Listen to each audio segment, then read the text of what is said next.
Sutra teratai yang menakjubkan. Bab 17. Pembedaan jasa kebajikan.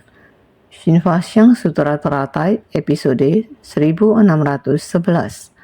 Menegakkan sutra pada dunia jahat dan memberikan segala persembahan. Hendaknya dapat menegakkan segala dharma bajik dan memahami jalan agung dengan batin mendalam, mengingat dharma tanpa pernah melupakannya, senantiasa dapat menerima dan menegakkan dharma.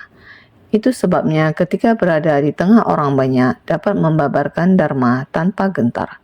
Bersungguh hatilah. Hendaknya dapat menegakkan segala dharma bajik dan memahami jalan agung dengan batin mendalam. Semua tidak terpisah dari batin kita. Pikiran harus dipergunakan di saat itu. Kita hendaknya menegakkan segala dharma bajik setiap saat, setiap detiknya. Batin tidak terlepas dari segala jenis dharma baik, maka disebut memahami jalan agung dengan batin mendalam. Setiap jam pelajaran dihafalkan. Bukankah demikian pada 3 perlindungan di sarana? Berlindung pada Buddha, memahami dan menghayati jalan agung, membangkitkan tekad tiada tara. Ini dilafalkan 2 kali kebaktian setiap sehari. Harus mengingat berlindung pada Buddha. Melalui berlindung pada Buddha, mengingatkan kita untuk mengubah hitam menjadi putih. Harus sepenuhnya mengikis kegelapan batin. Batin yang bersinar terang dan indah setiap saat ada di dalam batin kita. Ini disebut berlindung. Sandaran batin disebut berlindung, maka setiap hari sedang berlindung. Berapa kali berlindung dalam sehari? 2 sesi kebaktian melafalkan sebanyak 2 kali.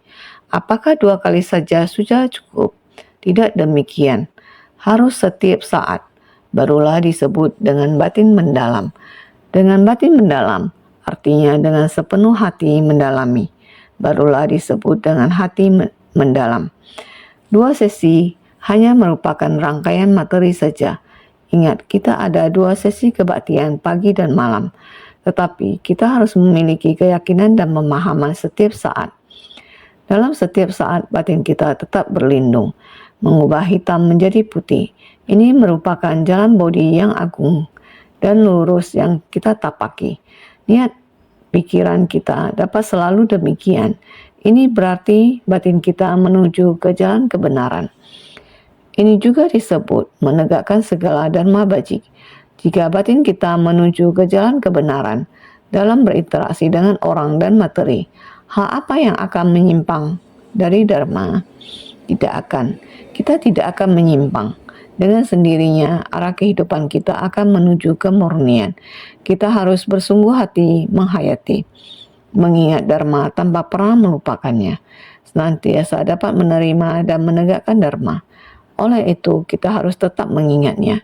Kita harus senantiasa mengingatnya. Kita harus senantiasa mengingat dharma. Kemarin 2 hari yang lalu, 3 hari yang lalu, dan hari-hari sebelumnya. Selama beberapa tahun terakhir, Sutra Teratai dibahas hingga sekarang, sudah mencapai bab 17.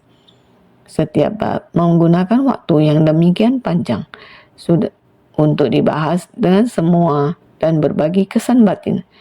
Peristiwa sekarang, peristiwa masa lalu, di era Sang Buddha atau kalpa tak terhingga sebelumnya yang dibabarkan Buddha. Kita semua membahas tentang sekarang dan masa lalu. Namun berapa banyak yang kita ingat? Kita masih harus terus-menerus mengingatnya kembali. Sutra, setelah kita dengar dan ingat, kita harus menerapkannya dalam kehidupan sehari-hari. Pekerjaan insan suci kita mendekat pada manusia, masalah dan benda. Dekat pada lingkungan sekitar kita. Jauh sampai pada dunia internasional. Setelah membahas hal-hal dekat dan kemudian membahas lebih lanjut hal-hal yang jauh. Di dunia terjadi bencana seperti apa? Terdapat penderitaan seperti apa? Kehidupan yang bagaimana? Kita harus berterima kasih kepada berapa banyak orang, pada mereka yang menggunakan tubuh dan batin untuk menyumbangkan harta benda dan tenaga. Karena adanya sekumpulan besar orang-orang ini, begitu banyak orang dari tempat yang jauh, tempat yang dekat. Mereka bersumbangsi, mereka mempraktikkan dalam tindakan nyata, mereka merawat dan memberikan bantuan darurat. Mari kita mengingat kembali sedikit berapa banyak orang yang telah tertolong. Berarti ada berapa banyak orang yang telah mencapai keberhasilan. Jadi kita sering mengatakan bersumbangsi tanpa pamrih. Apakah benar tanpa pamrih? Tanpa pamrih berarti memperoleh besar, artinya mendapatkan sangat banyak. Karena Anda tanpa pamrih, namun hatimu telah terlebih dahulu mendapatkan. Sebelum memberi manfaat kepadanya, Anda sudah memberi manfaat kepada diri Anda terlebih dahulu. Karena batin kita duluan menerima dharma, kita mengakui dharma, kita mempraktikkan dalam tindakan nyata sesuai dengan dharma. Dharma ini dari praktik kita dalam tindakan nyata. Akhirnya orang yang menderita, mereka telah memperoleh pembebasan, juga telah menerimanya. Sukacita. Mereka bersukacita, hati kita tenang. Jadi bersumbangsi masih perlu pamrih apalagi. Di dalam proses ini kita sangat kaya. Seperti saat kita pergi ke luar negeri untuk memberi bantuan bencana. Walaupun kita biasanya tidak banyak berinteraksi dengan sesama, tapi demi ke luar negeri membantu orang, semuanya berkumpul dari berbagai tempat. Orang mungkin berkata, kita kumpul bersama lagi, atau aku pernah dengar namamu sebelumnya, tapi kita tidak sempat bertemu, atau kita tidak kenal satu sama lain, tapi kita ada di tim yang sama. Insan suci berasal dari berbagai tempat, berkumpul bersama-sama. Ada pula yang berasal dari beberapa negara.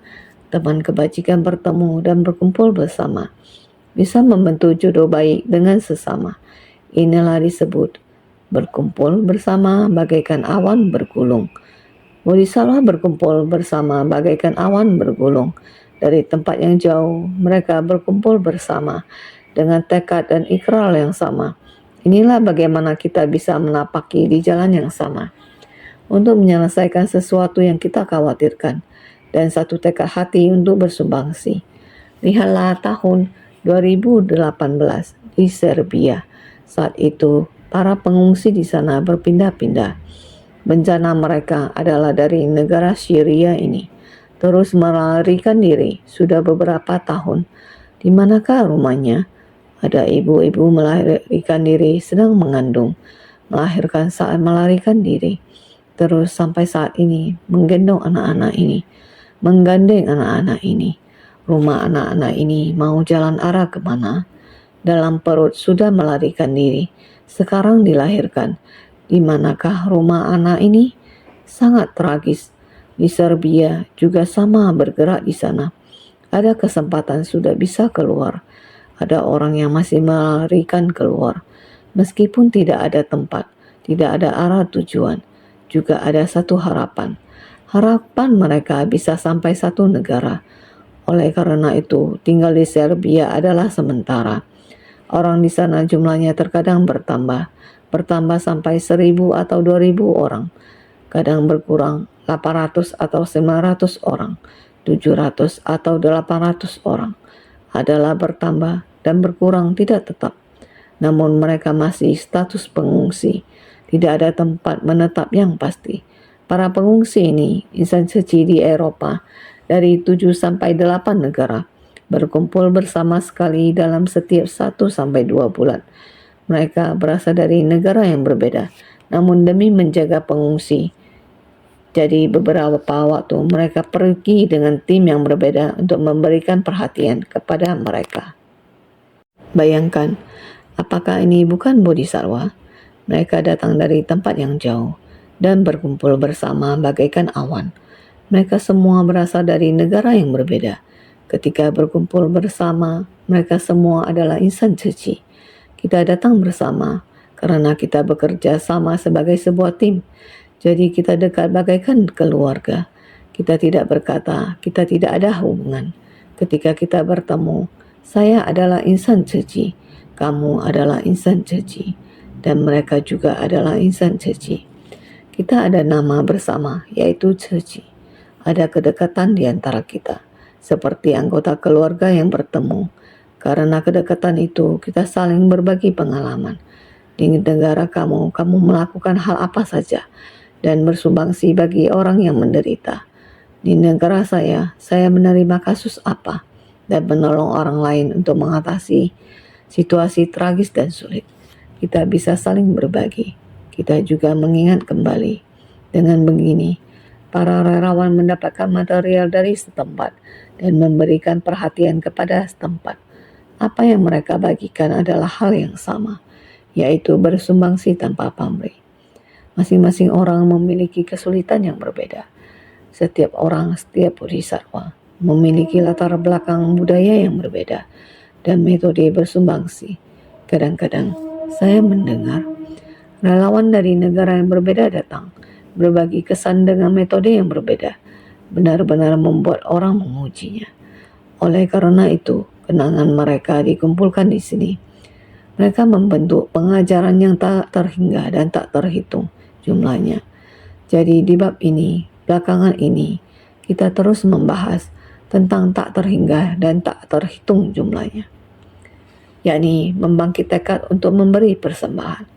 Kita bersumbangsi dengan tulus, memberi persembahan dengan tulus. Ini adalah membina diri melalui tindakan nyata. Semua orang berkumpul di tempat pelatihan dengan tekun dan giat bersemangat ini, duduk di bawah pohon Bodhi. Sebelumnya kita sudah pernah membahasnya, karena kita memiliki satu arah yang sama dari negara yang berbeda. Untuk setiap negara, cinta kasih semua insan suci adalah sama, menapaki jalan bodhisattva. Semua orang bersumbangsi dengan bersatu hati.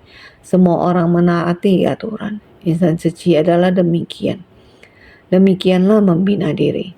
Siapapun di negara mana akan mengalami kesulitan. Mereka harus memiliki kesabaran. Tetaplah tekun dan giat bersemangat. Tak peduli apa yang terjadi di tempat itu. Sama seperti insan suci, sering menerima informasi tentang bencana tertentu di negara tertentu. Insan suci sungguh menakjubkan. Meskipun tempat terjadinya bencana sangat jauh, mereka tetap pergi ke tempat yang jauh. Ini adalah hal yang sering kita dengar. Singkat kata, ketekunan seperti ini dan memiliki satu hati, satu tekad. Bukankah ini adalah bodhisattva mempraktikkan 6 paramita dan segala praktiknya? 6 paramita ini, mereka telah berhasil melakukannya. Semuanya sangat mengharukan. Semua ini mengandalkan hati semua orang. Hendaknya dapat menegakkan segala dharma bajik di segala tempat di dunia ini. Semua insan suci memiliki semangat ini. Hendaknya dapat menegakkan segala dharma bajik dan memahami jalan agung dengan batin mendalam. Jika tidak menggunakan batin mendalam untuk menghayati ajaran kebenaran di dunia manusia, tidak mempraktikkannya, maka siapa yang dapat melakukannya? Mengeluarkan uang sendiri, menggunakan waktu kita sendiri, dan bersumbangsi tenaga. Sehingga memahami jalan agung dengan batin mendalam sungguh tidaklah mudah. Lagi-lagi masih harus mengingat dharma tanpa pernah melupakannya. Di dalam batinnya ada dharma, sehingga di setiap waktu senantiasa dapat menerima dan menegakkan dharma. Untuk dapat mengatasi kesulitan, maka kita harus mulai menapaki, sehingga hal ini sangat membuat orang tersentuh. Saya sendiri pun sangat tersentuh jika terpikir para insan suci. Semua kriteria tadi sudah dilakukan oleh mereka. Ini bukan saja hanya sekedar penjelasan dalam tulisan, namun mereka berhasil melakukannya pada praktik nyata, yakni menapaki di jalan bodhisattva ini. Jadi, itu sebabnya ketika berada di tengah orang banyak, dapat membabarkan dharma tanpa gentar. Inilah melakukannya dengan mempraktikkan dalam tindakan nyata. Di tengah orang banyak bisa saling berbagi. Ini meskipun sulit, saya sudah pernah melakukannya. Saya sudah pernah menjalaninya. Saya sudah pernah mengatasinya. Permasalahan ini telah terselesaikan, tersimpan di dalam ingatan saya. Saya berbagi dengan semua orang. Ini adalah yang paling nyata, paling realistis. Jadi haruslah bersungguh hati. Kita sering mendengar bahwa membantu orang bersumbangsi. Yang dibutuhkan hanyalah sebersih niat pikiran, tidak membedakan yang memiliki uang atau yang tidak memiliki uang. Ada yang orang kaya materi, yang miskin batin. Di dalam kehidupannya tidak pernah melakukan apapun. Orang yang tidak punya uang bersedia bersumbangsi. Di dalam kehidupannya sangatlah kaya. Lihatlah sistem Afrika yang secara universal adalah orang miskin. Bagaimana mereka melakukannya? Melakukannya hingga batin mereka gembira, sukacita, keluar dari kemiskinan, memasuki kekayaan batin. Tentu saja juga ada sangat banyak yang orang kaya yang kaya batin, juga sangat menggugah hati, melepaskan identitas diri. Tata krama terhadap orang lain sangatlah cukup. Inilah orang kaya yang kaya batin. Jadi kita harus mempelajarinya. Memohon semua orang agar dapat sangat bersungguh hati. Beberapa kata-kata sederhana merupakan dharma sejati. Semuanya bisa kita gunakan. Mari bersungguh hati dan menerimanya. Naskah sutra di depan. Lagi pula selama kalpa tak terhingga, memberikan persembahan pada stupa ini berupa bebungaan, dedupaan, untayan kalung, jubah surgawi, dan segala macam alunan musik. Menyalakan pelita minyak wangi dan pelita minyak samin yang senantiasa menerangi sekeliling. Di dunia jahat pada era kemunduran Dharma, sekiranya dapat menegakkan sutra ini, sebagaimana disebutkan di atas, telah pun menunaikan segala macam persembahan. Sutta Teratai bab 17, pembedaan jasa kebajikan. Demikianlah cara kita memberikan persembahan melalui tindakan nyata, sama seperti kita memberikan persembahan kepada stupa yang tinggi. Stupa mengacu pada Dharmakaya Sang Buddha, yang harus kita manfaatkan dalam praktik spiritual kita ketika kita berjalan jauh di jalan dan melakukan apa yang benar. Itu seperti kita memberikan persembahan kepada stupa. Kita memberikan persembahan kepada Dharmakaya Sang Buddha. Kita menggunakan bebungaan dan untayan kalung. Dedupaan mengacu pada wewangian kebajikan. Jubah surgawi berarti kita harus selalu berlatih kesabaran. Untuk kelembutan dan kesabaran sebagai jubah, alunan musik mengacu pada suara, apa yang kita dengar, dharma yang membuat kita bersukacita, dharma yang darinya kita peroleh dari wawasan dan menikmatinya. Pelita minyak wangi melambangkan kebijaksanaan. Ketika kita menyalakannya, kita dapat membedakan jalan dan arah yang berbeda. Kita dapat melihat dengan jelas sekeliling kita. Kita menyalakan minyak wangi dan menerangi sekeliling kita.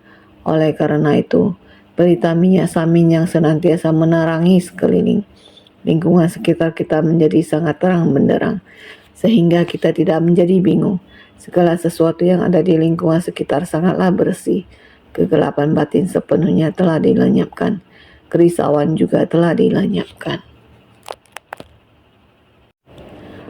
Oleh karena itu, di dunia jahat pada era kemunduran Dharma, saat ini kita berada di dunia jahat itu. Pada masa seperti ini, kita harus menyebarkan Dharma Buddha. Jika tidak, ajaran Buddha akan terus menghilang. Adalah sangat beruntung bagi kita sebagai insan suci, semua orang di sekitar kita. Ayah, saya mendengar Dharma seperti ini, kemudian berbagi dengan Anda. Berbagi dengan Anda dan Dharma ini disebut Sutra Teratai. Ini adalah hal yang umum di antara insan suci. Tetapi jika kita berbicara dengan orang lain, mereka mungkin benar-benar tidak tahu apa itu Dharma. Mereka tidak tahu, karena itu kita harus semakin mengembangkan tekad dan bertekad menyebarkan Dharma pada era kemunduran Dharma ini. Di dunia jahat pada era kemunduran Dharma ini, kekeruan dunia ini sama seperti sungai yang deras. Arus kegelapan batin, nafsu keinginan, arus dari nafsu keinginan yang bergelora, kekeruan pandangan, sungguh adalah energi keruh dari kegelapan batin yang sangat berat, dan kekeruan kerisauan dan sebagainya. Kekeruan dunia ini sangat kuat. Ini disebut di dunia jahat pada era kemunduran Dharma. Jika pada era yang demikian kita dapat dengan sungguh-sungguh menegakkan sutra ini, semua yang membaca sekiranya dapat menegakkan sutra ini, seharusnya sudah sangat jelas. Bukan hanya membaca sutra, tapi harus mempraktikannya dengan tindakan nyata. Mengarah pada Bodhi Manda, duduk di bawah pohon Bodhi. Jalan ini harus ditapaki dengan mantap, karena setiap langkah adalah menapaki di jalan Bodhisattva. Ini arah tujuan kita bersama. Inilah sekiranya dapat menegakkan sutra ini, sebagaimana disebutkan di atas. Seperti yang telah dijelaskan sebelumnya, Sang Buddha memberi pesan kepada kita, berpesan kepada kita. Setelah saya parinirwana, kalian tidak perlu membangun sangharama, stupa, semuanya tidak perlu. Cukup dengan segenap batin dan tenaga, praktik dengan tindakan nyata di tengah dunia yang dipenuhi kekeruan demikian. Mempraktikkan prinsip kebenaran dari Dharma Sutra ini, bersumbangsi dengan tindakan nyata. Jasa pahala inilah yang selalu disebut jasa pahala tak terhingga. Jumlahnya seperti pasir sungai Gangga, tidak ada metode untuk menghitungnya. Jasa kebajikannya tinggi bagaikan stupa. Semakin lama semakin tinggi dan luas. Inilah yang seharusnya kita lakukan sehari-hari. Harus membangun pagoda di ladang batin kita sendiri. Dalam batin setiap orang terdapat sebuah pagoda puncak burung nasar. Baik-baiklah membina diri dalam pagoda puncak burung nasar ini. Oleh karena itu pagoda puncak burung nasar ini dibangun dalam praktik kita sehari-hari dengan menggenggam waktu menjalin jodoh baik di dunia, menciptakan berkah dan kebijaksanaan. Ini adalah mendirikan stupa mustika di tengah batin. Bersungguh hatilah. Naskah sutra berikut ini mengatakan bahwa sekiranya dapat menegakkan sutra ini, itu seakan Buddha masih ada di hadapan, atau menggunakan kayu cendana kepala kerbau untuk mendirikan sangharama sebagai persembahan. Sutra Teratai Bab 17, Pembedaan Jasa Kebajikan. Demikian memberitahu kepada kita, sekiranya dapat menegakkan sutra ini, itu seakan Buddha masih ada di hadapan. Sutra tidak pernah berubah sepanjang masa dan berada di dunia ini selamanya. Tiada bedanya dengan Buddha masih ada di hadapan. Prinsip kebenaran ini berasal dari masa lampau, dari periode kapankah mulai berada. Sebelumnya kita terus membahas kapankah prinsip sejati mulai berada. Hanya ketika Buddha hadir di dunia, sehingga Buddha baru mulai membabarkan prinsip sejati. Bukan, Anda harus mengingat bahwa saya sering mengatakan, pencerahan seorang Buddha adalah pencerahan dengan alam semesta berpadu menjadi satu. Sifat tercerahkan dari dalam batinnya, berpadu menjadi satu dengan alam semesta. Berawal dari manusia yang tercerahkan, mulai membabarkan prinsip sejati tentang alam semesta, sehingga prinsip sejati tidaklah memiliki awal. Buddha baru bisa mengatakan kalpa lampau yang tidak terhitung, kalpa debu, maha bisna, dana, bibu Buddha, juga adalah masa lampau yang tak berawal. Bab pendahuluan juga dimulai ketika Maitreya menanyakan Manjusri. Manjusri membahas masa lampau. Buddha Chandra Surya Pradipa pada masa kalpa tak terhingga. Bisa dipastikan dan diketahui bahwa prinsip telah melewati ribuan hingga laksa, pada dasarnya tidak berawal, tidak berubah, menetap selamanya di dunia. Prinsip ini selamanya berada di dunia, tidak bertambah dan tidak berkurang. Hanya saja Buddha telah tercerahkan, membagikan prinsip ini menjadi berbagai jenis untuk dijelaskan kepada kita, mengikuti akar kapasitas kita, memiliki aturan yang demikian, mengajar dengan mengikuti apa yang bisa dipahami orang di dunia yang mendengarkan Dharma. Sehingga Sutra Teratai mengandung sangat banyak prinsip, sehingga disebut sebagai sutra ini. Sutra ini adalah Sutra Teratai. Sutra tidak pernah berubah sepanjang masa dan berada di dunia ini selamanya. Selamanya berada di dunia. Tiada bedanya dengan Buddha masih ada di hadapan. Dengan Buddha pada lebih dari 2000 tahun lalu sedang membabarkan Dharma kepada kita. Tidak ada perbedaan, semuanya adalah Dharma yang sama seperti ini. Ini adalah apa yang Sang Buddha hendak beritahukan kepada kita. Tidak perlu kamu berada di zaman apa, menggunakan metode apa untuk membabarkan sutra ini. Maka tidak ada bedanya dengan apa yang Buddha babarkan saat di dunia. Jadi Dharma Buddha adalah harus merupakan Dharma yang dibabarkan sesuai dengan dunia. Kita menggunakan sutra seperti ini di masa kita sekarang ini.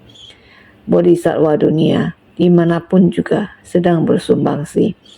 Kita selalu mengatakan kepada mereka bahwa para bodhisattva itu menggunakan metode apa untuk menolong orang yang menderita di masa sekarang. Dharma ini selaras dengan masa lalu. Sutra yang dibabarkan Sang Buddha digunakan di masa sekarang. Ini adalah zaman sekarang. Dengan Dharma yang Buddha babarkan adalah cocok, sama. Jadi, menggunakan kayu cendana kepala kerbau untuk mendirikan Sangha Rama sebagai persembahan. Dengan tubuh dan batin mengemban tanggung jawab atas misi keluarga Tathagata, Dharma sejati dihimpun dan dipertahankan dengan perhatian benar. Ini dinamakan menggunakan kayu cendana untuk mendirikan Sangha Rama sebagai persembahan bagi Sangha. Dharma adalah seperti demikian. Membangun Sangha Rama adalah sebuah perumpamaan. Itu adalah seperti kita di zaman itu, sedang membangun Sangha Rama untuk tempat tinggal Buddha dan Sangha di zaman Sang Buddha, seperti Ananta Pindika dan yang lainnya. Juga ada membangun Sangha Rama untuk Buddha, berkontribusi untuk anggota Sangha, membangun sebuah Sangha Rama yang kukuh. Juga ada mereka menggunakan apa untuk bangun. Bahan kayu yang paling bagus di India adalah kayu cendana kepala kerbau, Gosirsa Candana. Kayu ini sangat berharga, juga sangat harum, juga sangat keras. Jenis kayu ini adalah kayu paling istimewa. Kita membina diri harus ada kondisi fisik seperti ini, seperti kondisi fisik kayu cendana kepala kerbau. Karena bahan kayu cendana ini sangat kokoh, sangat keras. Itu adalah produk mereka di India, sangat istimewa. Bahan kayu kualitas atas. Saat kita membina diri dengan tubuh dan batin mengemban tanggung jawab atas misi keluarga Tathagata, tubuh dan batin kita hendaknya digunakan dengan sepenuh hati. Sebelumnya kita sudah membahas tentang dengan batin mendalam. Kita hendaknya bersungguh-sungguh untuk mengemban tanggung jawab menegakkan Dharma.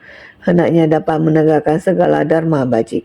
Batin kita hendaknya teguh dan kuat untuk mengemban tanggung jawab dengan praktik nyata menggunakan tubuh kita. Kita menggunakan tubuh untuk mengemban tanggung jawab atas misi keluarga Tathagata. Mengemban tanggung jawab atas misi keluarga Tathagata. Kita harus mempraktikkan Dharma sejati. Kita harus menegakkan Dharma sejati yang sudah diajarkan oleh Buddha. Inilah yang disebut keluarga Tathagata. Keluarga Tathagata ini seperti sebuah rumah yang dibangun dengan menggunakan kayu cendana. Sama seperti kita yang memiliki tubuh dan batin. Kita hendaknya mengemban tanggung jawab. Prinsip kebenaran yang sama.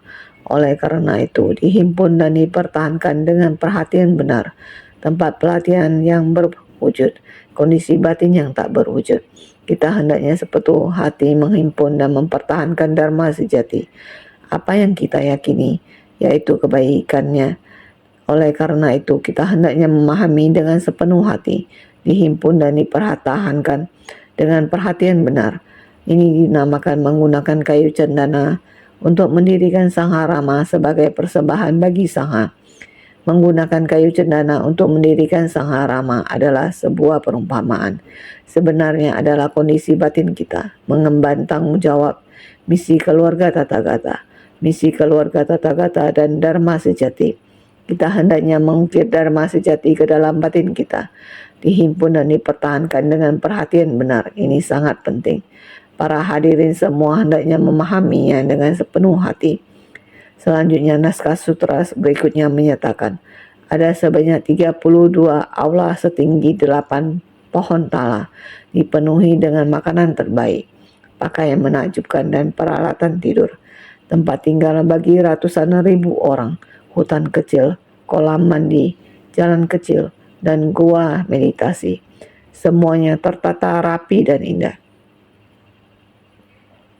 Sutra Teratai Bab 17. pembedaan jasa kebajikan. Ada sebanyak 32 aula setinggi 8 pohon tala, menggambarkan ketinggian dari aula. Ada sebanyak 32 aula setinggi 8 pohon tala, sebagai aula untuk menjunjung Buddha. Tubuh Buddha memiliki 32 tanda istimewa dari manusia agung. Tingginya 8 kaki, sempurna dan tegak berwibawa seperti pohon tala. Jadi ini adalah sebuah gambaran, artinya kuil itu untuk memuja Buddha. Tubuh Buddha memiliki 32 tanda istimewa, 40 tanda keagungan sekunder. Ini yang biasa dikatakan wujud Buddha 32, 80 tanda keagungan sekunder. Sebenarnya ini 32 tanda istimewa agung dari ujung kepala sampai ke ujung kaki, mendeskripsikan wujud Buddha. Perilaku membuat orang merasa kagum saat melihatnya. Tingginya 8 kaki, bukan 8 meter, 8 kaki. Apa yang disebut dengan 8 kaki? Kaki dari zaman Buddha masa lampau, seperti apa bentuknya? Dan kami sering berkata, tubuh keemasan setinggi 16 kaki. Sebenarnya begitulah cara saya menjelaskannya. Tangan kita masing-masing mengikuti tinggi badan masing-masing orang. Tubuh kita bekerja sama dengan baik. Orang yang lebih pendek merentangkan jari-jarinya, mengukur dari atas kepala hingga ke bawah, diukur sampai bawah kira-kira 8 jengkal. Dari ujung jari dan seluruhnya direntangkan juga 8 jengkal. Orang yang tinggi, jari tangannya lebih panjang. Ukur dengan jarinya sendiri, juga 8 jengkal. Dengan menggunakan tinggi 8 dan lebar 8, maka disebut 16, yang artinya penampilan Sang Buddha. Dengan demikian namanya proporsional, ukuran yang pas. Ada orang yang kurang proporsional, kurang sedikit, beda sedikit. Benar-benar diukur sedemikian rupa, tetap ada 8. Ukuran pas, maka proporsional, semua orang bisa mencoba ukur ini. Jika ada 16, maka kalian juga adalah tubuh keemasan setinggi 16 kaki. Jadi inilah tingginya 8 kaki, sempurna dan tegak berwibawa, yang berarti seperti lebar dan begini tinggi. Semua demikian sempurna. Tubuh ini disebut tegak berwibawa, maka seperti pohon tala yang sangat tinggi, dengan menggunakan bahan kayu cendana terbaik, dengan membangun aula yang sedemikian tinggi. Semua ini adalah perumpamaan, dipenuhi dengan makanan terbaik, pakaian menakjubkan dan peralatan tidur. Makanan dari sukacita dharma disebut sebagai makanan terbaik. Pakaian dari kesabaran disebut sebagai pakaian menakjubkan. Kekosongan dari segala fenomena sebagai singgasana, berjalan, berdiri, duduk, dan berbaring, senantiasa berada di dalamnya. Tempat tidur ini juga menggunakan bahan material yang bagus untuk membuatnya. Selain itu akan ada persembahan makanan yang berlimpah, enak dan bergizi. Maka makanan dari sukacita dharma untuk kita makan dengan sangat sukacita. Jadi persembahan makanan apakah berupa perjamuan makan atau dharma. Nutrisi dharma, ketika kita makan hanya dapat membuat kenyang beberapa jam saja. Namun kalau nutrisi dharma dapat membuat saya mengingatnya terus. Dharma ketika saya mendengarnya akan merasa sukacita, dan ketika saya menggunakannya akan sangat berguna. Semakin saya menggunakannya, semakin saya bersukacita. Ini yang disebut nutrisi dharma, yakni makanan dharma. Maka makanan terbaik adalah persembahan makanan terbaik kita, pakaian menakjubkan, yaitu pakaian yang kita pakai di tubuh kita. Ini mengacu pada citra dan sikap kita pada saat insan suci sedang berkegiatan. Semua orang memuji mereka. Organisasi mereka mengapa indah sekali. Benar, kelemah lembutan dan kesabaran sebagai jubah. Karena kita mengikuti ajaran dharma, sehingga kita taat pada aturan. Pakaian menakjubkan dan peralatan tidur membuat kita merasa nyaman. Makanan dari sukacita dharma disebut sebagai makanan terbaik. Pakaian dari kesabaran disebut sebagai pakaian menakjubkan. kosongan dari segala fenomena sebagai singgasana. Kita tidak melekat karena kita mendengarkan Dharma, kita memahaminya. Oleh karena itu, kita sesuai dengan Dharma. Dalam kehidupan kita selalu mengenggam waktu yang ada, memanfaatkan kehidupan yang kita miliki. Tiada rintangan dalam batin, kita dapat melakukan hingga demikian. Maka ini sudah tepat. Sehingga saat kita sedang bergerak, berdiam, duduk ataupun berbaring, kita harus bersungguh hati. Tempat tinggal bagi ratusan ribu orang, 6 paramita dan segala praktiknya merupakan tempat berdiam bagi para bodhisattva. Semua dari kita harus berdiam di mana? Berdiam pada 6 paramita, mempraktikkan segala praktiknya. Inilah bodhisattva. Arah dan juga titik permulaan bagi kita, juga tempat tujuan terakhir. Ini adalah 6 paramita dan segala praktiknya. Tempat tinggal bagi ratusan ribu orang. Banyak orang yang tinggal dalam 6 paramita dan segala praktiknya. Tempat berdiam para bodhisattva. Hutan kecil, kolam mandi, jalan kecil, dan gua meditasi. Duduk dalam hutan dari 7 faktor pencerahan. Mandi di kolam dari 8 kebajikan. Berjalan di jalan benar. Duduk di depan nirwana. Hutan kecil mempunyai kolam mandi. Lingkungannya sangat baik. Telah dikatakan di depan. Pohon ratna manikam berjajar dalam barisan. Pavilion ini taman sangat banyak. Prinsip kebenaran yang sama. Hutan kecil, kolam mandi, ada pemandangannya. Ada kolam dan lain-lain. Jalan kecil dan meditasi dan leluasa di tempat itu. Mandi dalam hutan Dharma. Bebas leluasa dalam hutan Dharma, sehingga sepertinya pada tempat itu duduk di bawah pohon bodhi, sehingga duduk di dalam hutan dari 7 faktor pencerahan, yaitu di bawah pohon bodhi. Mandi di kolam dari 8 kebajikan, kita mandi dalam kolam Dharma, kita praktik berdasarkan jalan mulia beruas 8. Duduk di depan nirwana. Ini merupakan tempat kita harus bersungguh hati. Semuanya tertata rapi dan indah. Berbagai ajaran yang diterima. Semuanya tertata rapi dan indah. Berbagai ajaran yang diterima dan diterapkan. Semuanya tertata rapi dan indah. Ajaran kita semuanya bisa digunakan dalam kehidupan sehari-hari. Ajaran kita sutra teratai dapat digunakan kapan saja, di mana saja, asalkan kita bersungguh hati. Di tempat ini ada pagoda, asalkan kita bersungguh hati. Tempat di mana ada ajaran, maka akan terdapat tubuh Buddha, asalkan kita senantiasa bersungguh hati. Dan tempat itu merupakan tempat yang murni, jernih tak bernoda. Walaupun sekarang merupakan zaman kemunduran Dharma, sebenarnya dalam batin ada Dharma. Di mana saja merupakan tanah suci. Batin merupakan persamuhan puncak burung nasar, asalkan kita senantiasa lebih bersungguh hati.